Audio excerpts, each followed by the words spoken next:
Welcome everyone to the topic of the day is transactional, transformational and leaders. We will talk about the member exchange theory or LME or LMX as has been popularly known as. So transactional leaders, transformational leaders and the member exchange theory that we're going around it. The LMX theory is what will be discussed in this presentation.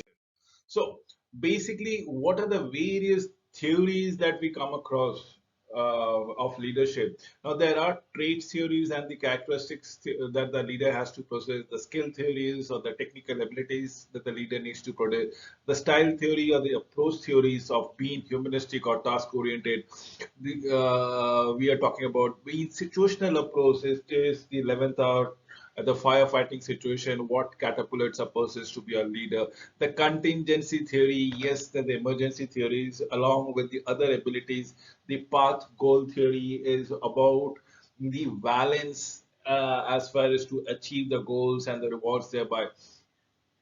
We have the transformational theory, the transactional theory, and the team leadership. Essentially, we will be talking about the leader member exchange theory or LMX theories out here. Transformational leadership theories are all about wherein a leaders can make a huge differences in the life of the followers.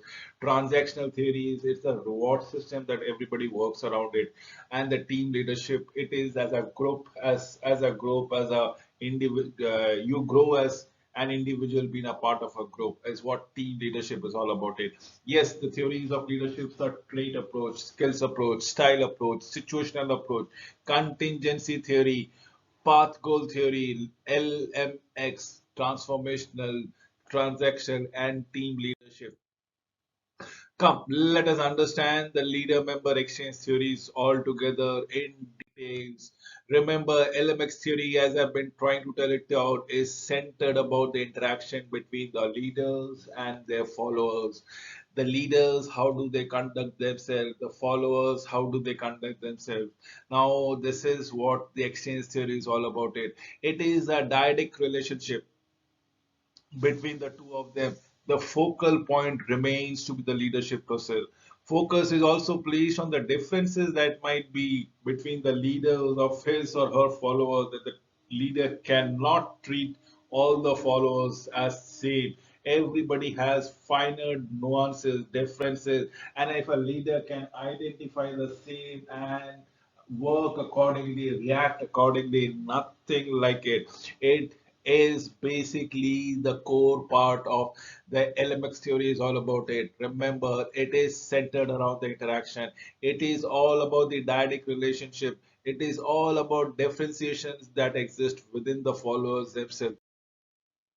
So, dyadic relationship for you to understand is what if we have a follower group and we have the leader qualities of the group, in between there would be certain followers who might be actually at par with the leader's qualities and abilities as far.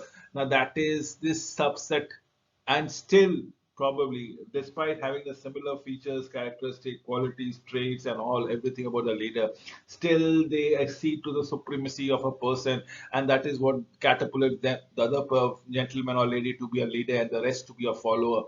Still there is this dyadic relationship. Remember, dyadic relationship is a subset of the followers that comes around it. It is the core group through which the leader actually emancipates his leadership positions all together. That is what is leader member exchange theory is all about. Remember, two kind of relationships that each followers falls into based on how well they work with leaders or how well the leader works with them. So it is I be a good person to you or you be a good person to me.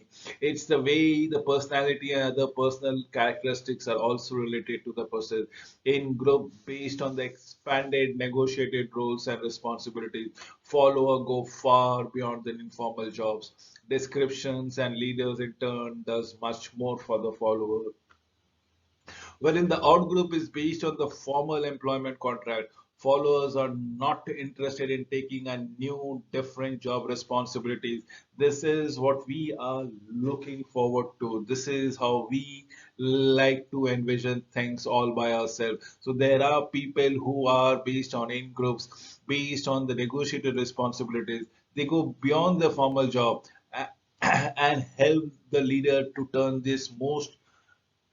everything in their favor. That is the core group of the leader, and then there's an outer group based on the formal contract. Probably the followers are at the periphery. They are not very interested in taking a new or different job responsibility. So as a leader, if you look into it, I say the in group is a core group of our leaders. It might be a small group, and then the rest of the people would be the out group. So we are demonstrating SSS as a part of subordinate. So the core group will always have some subordinates, and the out group will have the rest of the subordinates. In group, more information, more influences, more confidence, more concerns from the leaders. They are actually more dependable, highly involved, communicated in the group. That is what we are looking forward towards it. This is what we need to understand every now and then. Whereas the out group are less compatible with the leader and usually come to work to do their job and probably go back to the home. They are not much interested as on when what has been required time and again. So this is what we look into it. The LMX theory says that high quality leaders member exchange produce less employee turnover. So if there is a bond and if the bond is strong enough, there is an affinity that the members and the leaders will stay back in the organization. The attrition rate will be minimally less, giving more positive performance evaluation, higher frequency of promotion, greater organization commitment, more desirable work assignments, better job attitude, more attention and support from the leaders, greater participation in a faster career progress over a longer period of time. And when I say a longer period of time, it is over a period of quarter a century. That's decent time for you to understand LMX theories about it.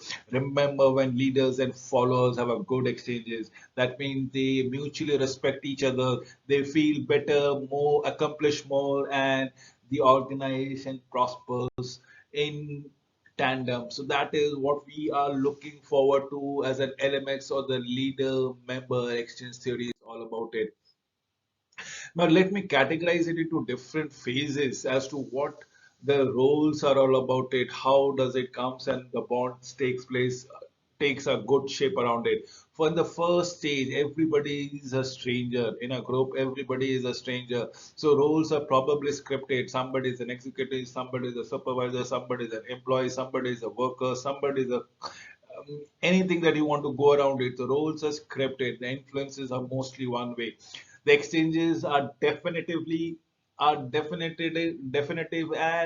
monosyllable. They are of equally low quality and the interest because we join an organization we are always self-obsessed or self-interested in. This is the phase one when everybody is a stranger. They are practicing according to the roles, their influences that has been given.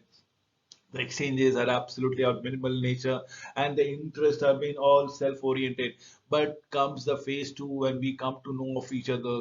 This is the time we are trying to test the roles. Now probably as a supervisor might face certain problems and the employee can chip in for the supervisor, ensure that the works have been done. There is a sense of trust that has been followed between a member or the employee and the supervisor. This is where the roles getting tested. The influence is getting mixed. People might not have only positive responses, they might have got negative influences also. So the acquaintances are mixed, influences are mixed, exchanges are of medium quality. You start forming certain opinion about certain people, interests are getting united. This is the point where you are not only talking about your own interest but also ensuring that somebody's interests are either getting hampered or not getting hampered at any fashion. This is the phase two, what I call the acquaintance phase. And by the time this acquaintance grows, give it a time to grow upon it. It moves to the phase three of building partnership. and deciding upon the roles. This is the way you've been negotiated. The roles have been negotiated. The influences have been reciprocal. Everybody is scratching the other person back. Until and unless that is possible, the exchanges becomes highly definitive, very good quality, and interest becomes not from self to group. Remember, what I have tried is on landmarked it, earmarked it on the passage of time. As you give a time, we move from strangers to acquaintances, from acquaintances to a partner, and that is what LMX theory also states around it. What we have stated around here. Let me assure you what exactly is stranger. A stranger is an interaction within the leader, subordinate. The dialects that generally rule bound rely on contractual relationships, relate to each other within a prescribed roles that the organization demands.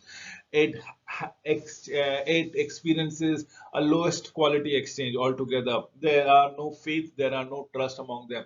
Motives of subordinates directed towards self-interest rather than the good of the group. Acquaintances is begin with an offer by leaders, subordinates for improved career-oriented social exchanges. Testing period for both, assessing whether the subordinate is interested in taking new roles. Leader is willing to provide new challenges, shift in diet from formalized interaction to new ways of relating. Quality of exchanges improve along with greater trust, greater respect, less focus on self-interest, more on goals of the group. We'll talk about the mature partnership is marked by high quality leader member exchanges, experience high degree of mutual trust, respect and obligations toward each other, tested relationship and found it dependable, high degree of reciprocity between the leaders and subordinates, may depend on each other for favors and special assistance, highly developed patterns of relating and produce positive results. The outcomes for both of them, for themselves and the organization, as the case might be. Remember, leader member exchange, there are positives. Now, what are the positives that we go around it? First and foremost thing, it, it describes the work in terms of contribution more and more who do the bare minimum. So everybody contributes. Nobody is contributing the lesser amount. In fact, everybody hates themselves if they produce or contribute to the least possible thing in a group. So it makes sense by describing the work in terms of those who contribute more and those who do the bare minimum. Similarly, it is unique because it is the only theory to identify dyadic relationship. Effective leader-member exchange are much important and vital. Note the importance of communication in leadership. Reminds leaders to be fair about who they let into, and in groups this is based on work performance, not race, not sex, not ethnicity, and never about religion. Reminds leaders to be fair, to be transparent, and do not get biased for any of the consequences or any of the attraction that people might tend to succumb to. That is what the large amount of research supports this theory. Remember, this is only the unique theory where there is a mutually beneficial relationship. It's the dyadic relationship that goes around it. So this LMX theory is of very important nature. Now, every theory cannot only have positives, right? So the what are the weaknesses? On the surface, this theory doesn't seem fair because it does not treat everyone equal. When I say not everyone equal, you might be asking me question, how come it is fair? But then I have used the word called core group. In a leadership, there's a core group and then there's an outer group. As a followers, the outer group and inner group cannot be in a different things, right? Now, a basic way is let us assume that there is an Almighty. I am not sure whether you believe it or not. There is an Almighty to all of us. Now, I might be a culprit and you might be a good Samaritan. Now, in the eyes of the Almighty, if I pray to him or her, whoever the Almighty is all about it, will the Almighty be biased towards me because I'm a bad I'm a bad fellow and you're a good Samaritan, or will it be biased towards you because you're a good Samaritan and I'm a culprit? In the eyes of Almighty, everybody should be equal, and that is what the fallacies with LMX is all about. It also can support the development of privileged group in workplaces. The biasness does creeps in. The basic idea of theories are not fully developed, fails to explain how high quality exchanges are created. No part of research is used dyadic measures to analyze the LMX process. Now, this is what we need to understand. What is a strong bond? What is the dyadic bond? Nobody can define it to the core, Absolutely, yes. This definition is not never watertight. So let us understand the transformational leaders now. Transformational leadership is a process that changes and transforms people. It catapults the employee into higher echelon altogether. It is the concerns with emotions, concerns with values, ethics, standards, and obviously long-term goals. It includes assessing followers' motives, satisfying their requirement, treating them as a full human being. Now, transformation leadership is incorporate charismatic and visionary leadership through leaders play a pivotal role, thereby precipitating changes in the eyes of the followers, in the habits of the followers, and they form a stronger bond among this during this transformational process. The process whereby a person engages with others creates a connection that raises a level of motivation and morality in both leaders and followers, thereby so transformational leaderships, it describes how leader can initiate, develop, and carry out significant changes in organization rather than being a model that tells a leader what to do. Transformation leadership provide a broad set of generalization of what is typical of leaders who are transforming or who work in transforming context altogether provides a general way of thinking about leadership that emphasizes ideals and inspiration innovations and individual concern. That is what is true for you and true for all of us. This is transformation leadership. It initiates, it develops, and it improvises a lot of changes in the organization, a lot of changes in the employee, a lot of changes in the followers. So it's never to do with transforming context. It is always to provides a broad set of generalization. Remember, transformation leadership is all about inspiration, innovation, and being individualistic in nature. The charisma is something which we should be aware of it. It is what tells me a special personality character that gives a person a sense of being invisible with exceptional power that is only reserved for a few. It is almost as if it is of divine origin in person when treated as a leader. Charismatic leaders acts in a way that is specific characteristic affect the followers. Absolutely divine, absolutely mesmerizing in the eyes of the followers. The transformation leadership have in the highest of their career, they hold the leaders in the highest of their career and have huge regards for them. Remember the characteristic, the behavior, and effectiveness of the charismatic leaderships are based on personal characteristics, are based on behavior and the what the impact they have on the followers in personal characteristics. The charismatic leaders are very dominative. They have a desire to influence. They are confident. They have strong imbibed values. Their behaviors are set strong role models, show competence, articulate goals, communicates high expectation, express confidence, and arouse motives. It motivates you, incites the urge, the fire in your belly altogether. What happens in the effects of the follower? They trust on the leader's belief, their leader's ideology.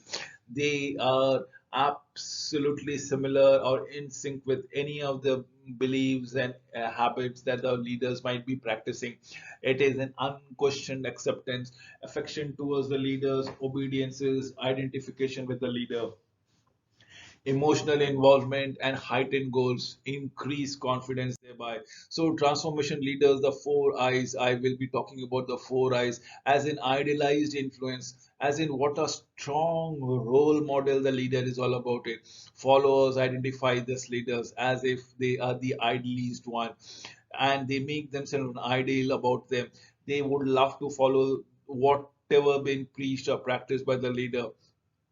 This is what I come to the next eyes as an inspirational motivation who communicates higher expectation to the follower, inspires them through motivation, become committed as a part of a shared value. We'll talk about the intellectual stimulation leadership that stimulates the follower to create, be creative, thinking out of the box, come up with innovative solution, and in all cases, mostly than not, is to challenge the existing norms, the societal norms, the belief and the values. That is what we are looking at, the stimulation part of it. So we have discussed idealized influence, inspirational motivation, and intellectual stimulation comes wherein we can personalize the last I as an individual consideration. It is the leaders which provide a supportive climate in which they listen and cultivate to every individual needs, provide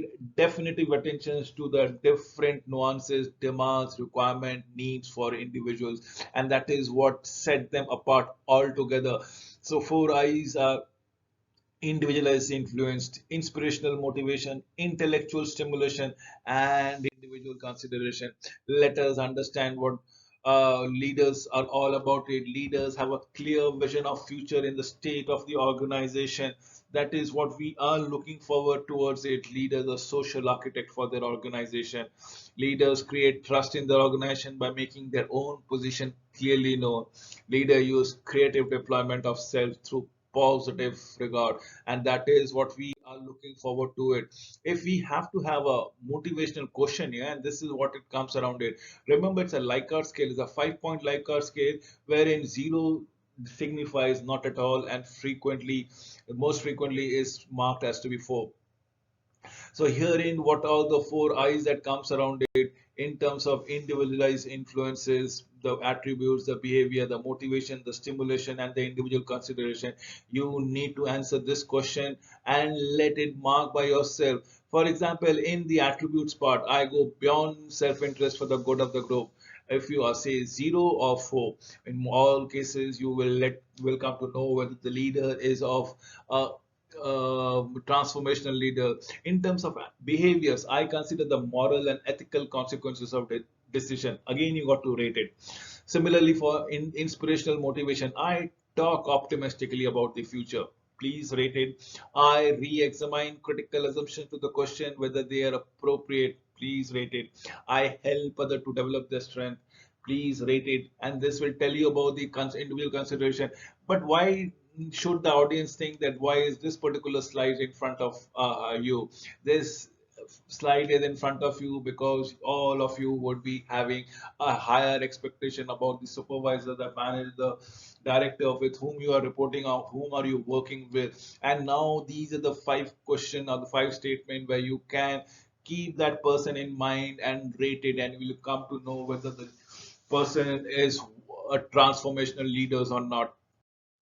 So we'll talk about two things, the positives and the negative before we wind it up. Is the first thing, transformational leaderships has been widely been researched for last 52 odd years that comes around it. It is intuitive appeal consistent with the society's popular notion as what leadership should be. It means leaders as a process that occurs between followers and the leaders. It provides a better understanding of leadership that actually augments or supports the other leadership model. It places stronger emphasis on the follower needs, the values, thereby evidences support that this theory actually works. Now let us understand the disadvantages thereby before we wind it up. Number one, it lacks clarity. It's difficult to define the parameters. Yes, what makes a leader transformative leader? And that is the only reason why I have incorporated that particular survey for you to understand.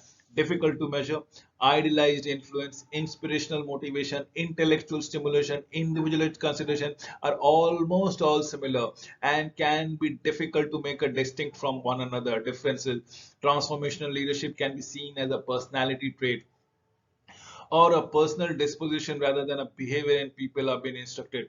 It is definitely elitist, anti-democratic because it gives impression that the leader is supreme, absolutely supreme, and in almost considered divine in nature. It has a potential to be abused. Yes, definitely there are many cases for it, and it only works in situations that require change. This may not work in organization that is not open for transformation at all. That is what we need to go around it. And with this, I come to an end of this presentation. Thank you for watching this video. I'm sure you have understood transactional leader, transformational leader, and the leader member exchange theory in detail. Thank you once again.